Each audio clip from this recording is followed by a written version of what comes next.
Dubai Marina was supposed to be the future. A glittering waterfront city carved out of desert sand. Luxury towers, private yachts, beachfront cafes, and a skyline that rivaled Manhattan. Developers marketed it as a place where the world's wealthy would live, work, and play. Investors from Europe, Asia, and the Middle East rushed in, buying apartments before they were even built. On paper, it was perfect. An $8 billion mega project designed to house over 100,000 people. Every detail felt intentional. Walkable streets, waterfront views, and endless amenities. It wasn't just real estate. It was a lifestyle. But here's the part no one advertised. Today, parts of Dubai Marina feel strangely quiet. Not abandoned in the obvious sense, but underused. Lights off in high-rise towers. Empty balconies. Entire floors with no sign of life. So what happened? How does one of the most ambitious urban developments in the world end up feeling like a ghost town in certain areas? The answer isn't simple. It's not one failure, but a mix of global economics, speculative buying, and a reality that didn't match the dream. And once you start looking closer, the cracks become hard to ignore. At its peak, Dubai Marina wasn't being bought by people who planned to live there. It was being bought by investors. That distinction matters more than you might think. Apartments were snapped up as assets, not homes. Buyers expected prices to keep rising, so holding empty property didn't seem like a problem. In fact, leaving units vacant was common. It preserved the property's condition and made resale easier. This created an illusion. On paper, demand was high. Buildings sold out quickly. Prices surged. But real occupancy lagged behind. Walk through some towers today and you'll notice it. Elevators that rarely stop. Parking spaces that stay empty. Entire hallways with no noise, no movement. It's not that nobody owns these apartments.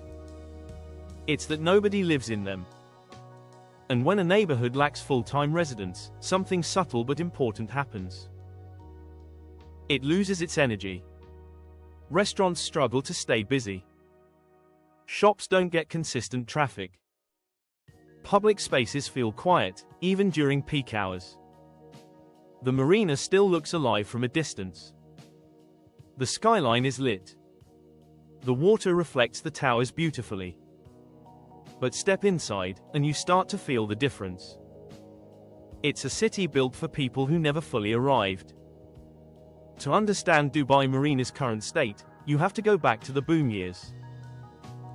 The early 2000s were a time of rapid expansion in Dubai.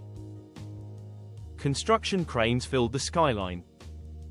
Projects were announced faster than they could be completed. Dubai Marina was one of the crown jewels of that era. But then came the global financial crisis in 2008. Property values dropped. Investors pulled back. Some buyers couldn't complete payments. Projects slowed or stalled. Confidence took a hit. Dubai eventually recovered, but the market never returned to that same level of unchecked optimism. Developers had already built a massive supply of high-end apartments, and more was still being completed. That's where the imbalance started. There was simply more units than people willing to live in them long-term. Prices adjusted, rents dropped in some areas, and landlords competed for tenants. Even today, that oversupply lingers. New developments across Dubai continue to attract attention, sometimes pulling demand away from older areas like parts of the marina. The result is a constant reshuffling, rather than steady growth. It's not a collapse. It's something quieter. A slow realization that the market was built on expectations that didn't fully materialize. Living in Dubai Marina can still feel luxurious. Modern apartments, waterfront views, access to restaurants and nightlife. On the surface, it delivers exactly what was promised. But daily life tells a more complicated story. Some residents describe a sense of transience. Neighbors change frequently. Short-term rentals dominate certain buildings. You might not recognize the people living next door from one month to the next. That lack of stability affects the community. It's harder to build relationships. Harder to create a sense of belonging. The marina becomes a place people pass through, not a place they settle down. There's also the practical side. Traffic congestion can be intense. Parking isn't always easy. During peak hours, the area can feel overcrowded, even while many units remain empty. It's a strange contrast. Parts of the marina feel too quiet. Others feel too busy. And that imbalance adds to the perception that something is off. It's not a failure in the traditional sense. People still live there. Businesses still operate. But the vision of a perfectly balanced, self-sustaining waterfront city hasn't fully come together. Calling Dubai Marina a ghost town might sound exaggerated. After all, it's still one of the most recognizable areas in Dubai. Tourists visit. Residents live there. The skyline is far from abandoned, but the phrase captures something real. It points to the gap between appearance and reality. From the outside, Dubai Marina looks like a fully thriving urban hub. But inside certain buildings and streets, you can feel the emptiness. Not total absence, but partial occupancy. Enough to function, not enough to feel full. This isn't unique to Dubai. Similar patterns exist in cities like London, New York, and Vancouver, where luxury properties are often held as investments rather than homes. But in Dubai Marina, the scale makes it more noticeable. When you build an entire district around high expectations, even small gaps become visible. And once people start talking about it, the narrative spreads. Videos, articles, and social media posts highlight empty units and quiet streets. Some exaggerate. Some document real observations. Together, they shape perception. And perception matters because in real estate, confidence can be just as important as reality. So is Dubai Marina really a ghost town? Not exactly. It's more accurate to say it's a place still finding its balance. The infrastructure is there.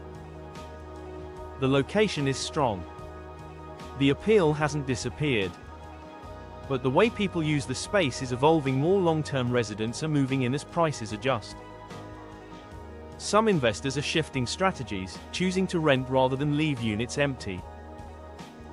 New businesses continue to open, adapting to the actual demand rather than the projected one. Over time, that could change the feel of the marina. Cities aren't static. They grow, adjust, and sometimes correct themselves. Dubai Marina may never fully match the original vision that was sold to the world. But it doesn't have to. What matters is whether it can become something sustainable. A place where people don't just invest, but actually live. And that shift is already starting to happen, slowly. So the next time you see those towering buildings and shimmering waters, remember this: the story of Dubai Marina isn't about failure, it's about what happens when ambition moves faster than reality, and how a city learns to catch up.